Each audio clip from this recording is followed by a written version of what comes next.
just getting back to some of the clear connections between the corruption that we're seeing within Canadian police organizations and their direct ties to Freemasonry.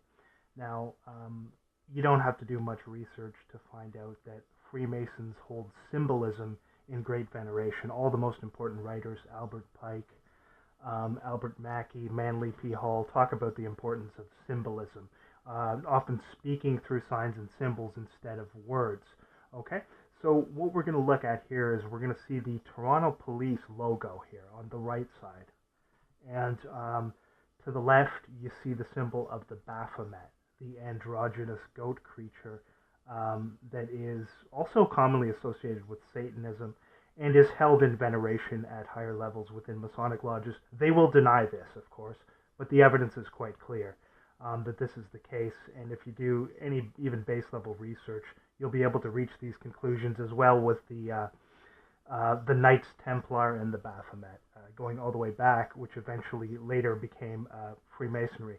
So if we look here at this symbol here in the Baphomet's groin, you can see the Baphomet is this androgynous goat creature that is supposed to be like both male and female. It has female breasts and then like the hairy male torso, and it's androgynous basically, right? The goat creature, both male and female. So when you look at this, these androgynous agendas being pushed all throughout the culture everywhere, and you see the unmistakable influence and power that Freemasonry has, they can only lie about this so much to try to cover it up. It's very clear where this is coming from. And we see this symbolism. What is the symbol here that we see? Well, this is known as the Caduceus, the two intertwining serpents around this rod here. And if we look at the Toronto Police logo, that certainly looks almost identical, right? It's the rod with the two intertwining serpents, and down below here we see this logo here, the same thing. You know, virtually the same thing. It's got the wings on top, it's got the rod, and then the two intertwining serpents. I guess symbolizing male and female, and going into the Kabbalah as well with that. And so it's the same thing here. Now, of course, all they're gonna dismiss that and whatnot, but you can't dismiss it when you look at the symbolism and how they hold symbolism in veneration. And then above that symbol, we see the symbol of the crown. So we can also associate the crown with that large-scale psychological operation, possibly the biggest ever, that was done a few years ago. I think you know what I'm referring to there, where Corona in Spanish translates into crown. And so we saw all of the major news channels all reporting this same ridiculous lie that there were 33 cases in 33 different countries all around the world. And of course 33 being this number of great significance within Freemasonry as well. So you can only deny this so much and say these are coincidences for so long. So we see this clearly here. It's the same thing here. This is the Caduceus that is clearly shown on the Toronto Police logo. And we see what's going on with the police. We see what they're doing. We see their involvement in organized crime. We see the controlled media covering up their crimes completely. And we see these people being involved in staged events to deceive the public. And so just to confirm, this is directly connected with Masonic symbolism. This is a Masonic website here, okay? Masonic Symbols Database. The Caduceus right there, right? On the Toronto Police logo and also on the Baphomet symbol, okay? And what do we see being promulgated with the changing of genders of children, this sick... these things that are being pushed, and what is essentially Kabbalah being brought into even school curriculums, teaching this nonsense that there are hundreds of different genders, and pushing this absurdity. And if anyone speaks out about it, they will just, they'll call you intolerant and say that you don't have a right to speak out against these things, but they have a right to impose this upon you. And the end goal of all these things is it's an attack basically on freedoms, and it's an attack on Christianity at the end of the day, because Freemasonry wants to destroy Christianity. But they're very clever in the ways they go about this, right? They use psychological warfare tactics, and again, a lot of these people are directly involved in the military. So you have people involved in Satanism and Freemasonry all throughout the Canadian military, the police, the fire department, all these organizations. The symbolism is right out there. What they're involved in, what they're doing to people is right out there. The involvement in organized crime and running drugs, it's all out there. And you can dismiss one thing here, one thing there, but there are way, way, way too many things that point towards this all being connected with Freemasonry. And then we see many of these important journalists and people on TV, on the news, having to make these Masonic hand signals when they're in front of the cameras. And again, showing symbols instead of words, just to let the people who control them know that they're following their instructions and lying with their words while showing you the truth through symbolism. Okay, so that's the Toronto Police there, and we can draw a direct connection between Freemasonry and the Baphomet there, and this symbolism here, and these agendas that are being pushed, these insane agendas. And you can see how they're shutting down anyone's ability to really criticize these things by enacting all these absurd laws, censoring the internet, shutting down free speech. And these things are going to get much worse. Anyway, let's look at something else that associates with this, that is associated with this. And let's remember, this is what your police officers and a lot of these public servants in Canada, what they really promote behind closed doors. Now, they've taken an oath of silence, and Freemasonry requires them to take an oath of silence, and they can't talk about these things openly. And that's why they require you to take that oath of silence, because as you move up, you're going to come in contact with a lot more of these types of things. Not so much at the lower levels, but as you move up, you will. And of course, as you move up, you're going to get a lot more opportunities for financial gain and things of that nature, for material benefits, because that's how the devil, Lucifer, works. That's how Satan works. He uses materialism and man's love of materialism to control man.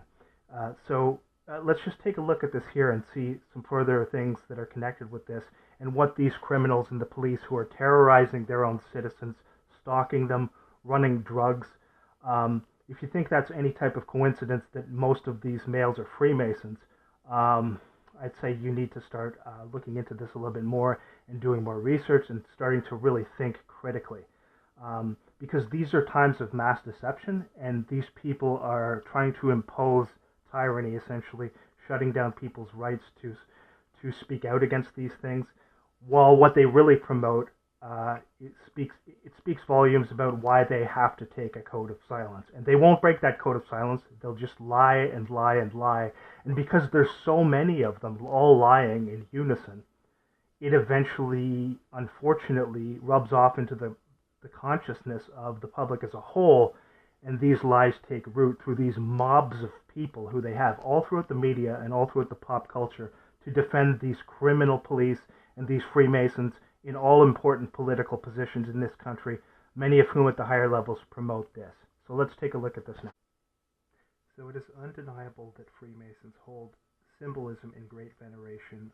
All of their most important writers say that, so they can't deny that. That's a fact. And what we're going to look at here are just a few pictures of the insides, the interior areas of some Masonic lodges. So just to show, this is the Grand Lodge of Ireland here, a picture of it here. You can see the checkerboard, black and white floor with the checkerboard squares. Another one here, Masonic Lodge, same thing with the two pillars representing the two pillars, Joachim and Boaz, the two pillars. And another here, this is Cornwall, Provincial Grand Lodge of Cornwall, and you see the checkerboard there again with the two pillars, Joachim and Boaz, the compass symbol up above. Again, so just to confirm, it's in almost all of these Masonic lodges, the floor, right? This black and white symbolism, symbolizing the duality, what they refer to as duality, that goes, they believe, goes into so many things. And then we look at this here, and let me just show you here. And here's a picture of the UK police, some UK police officers, and what do we see on their hats? We see that same symbolism there. So you can only deny this stuff so much, the enormous influence that Masonry has over the police.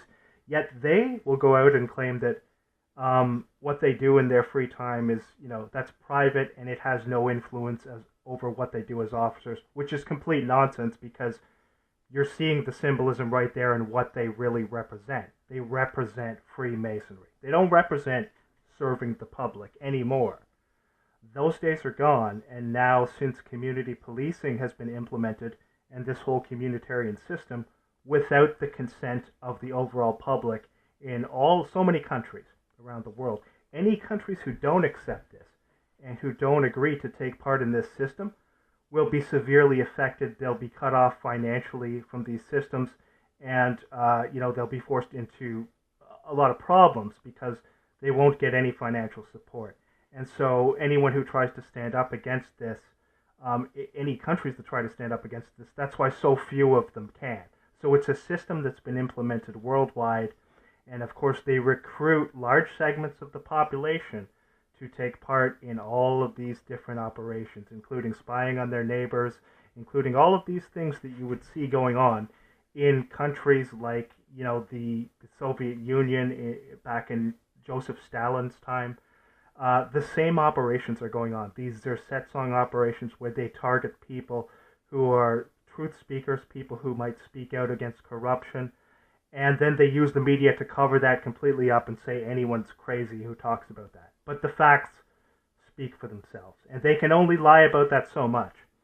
So this system is being imposed worldwide, and it is through Freemasonry. All of the important people in these intelligence agencies that are running these operations, not only to lie and deceive and stage these fake terror attacks, are directly connected with Freemasonry. And the police who are running drugs, who are targeting their own citizens, who are partaking in staged terror attacks to deceive their citizens so that they can implement this police state and justify walking around with rifles everywhere to take away basic rights and freedoms, are all a part of this Masonic system, okay?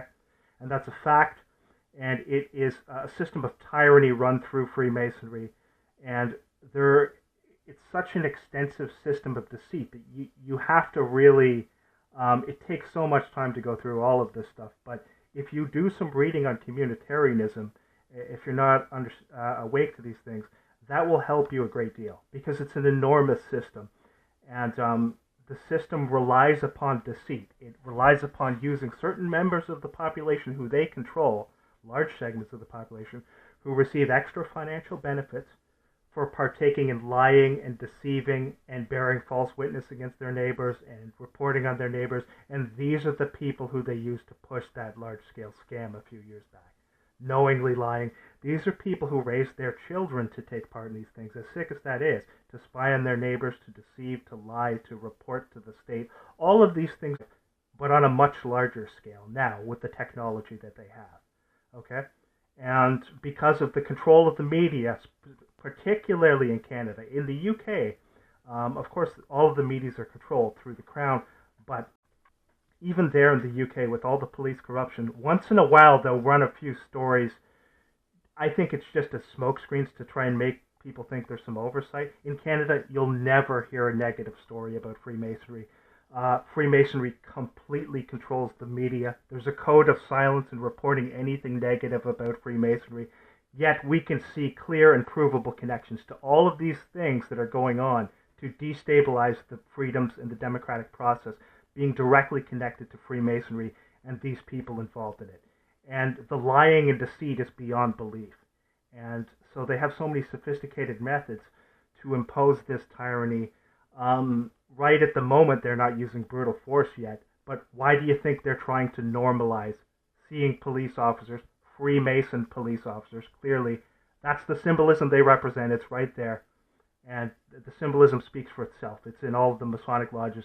They can lie and dismiss that all they want. They're trained to lie. They've taken an oath of silence. That's why when you speak to one of these cops and they say, oh no, we're not stalking you, when they clearly are, and when I have 5 years of evidence of them stalking you, you can tell they're just trained to lie over and over and over again.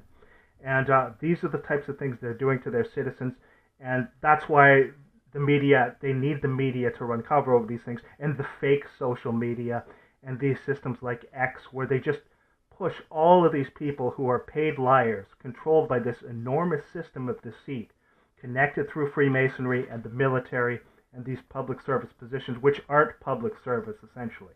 They serve the state, that's all, just like in a communist, despotic country. And what is communitarianism now is going to slowly grow into full-blown communism. You can see a lot of these online agents they have just trying to normalize that symbol of the QR code.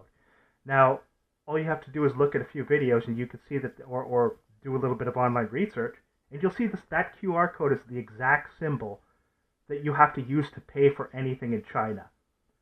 They're going to wipe out the physical cash, and that's why Bitcoin is another psyop too that they're promoting to make you, they always give you these fake alternatives to make you think there's choice so that people will accept them wiping out cash. What it's going to lead to is more and more control of everything around you, surveillance everywhere, and these people here who are running drugs helping to run drugs throughout their countries, and terrorizing their own citizens and setting up staged events, and just committing crimes and lying about everything, all being covered up by the media. And so this system of communitarian deceit is very complex, but I like to put out, when I can, some material to try and convey this information. You can't just convey it in one or two videos because there's so much stuff that goes into it. But I would encourage anyone who doesn't know about these things to try to do some research on communitarianism. Specifically, one author of importance is Amitai Atzioni, who has had a background in the Israeli military, who was one of the most influential communitarian writers.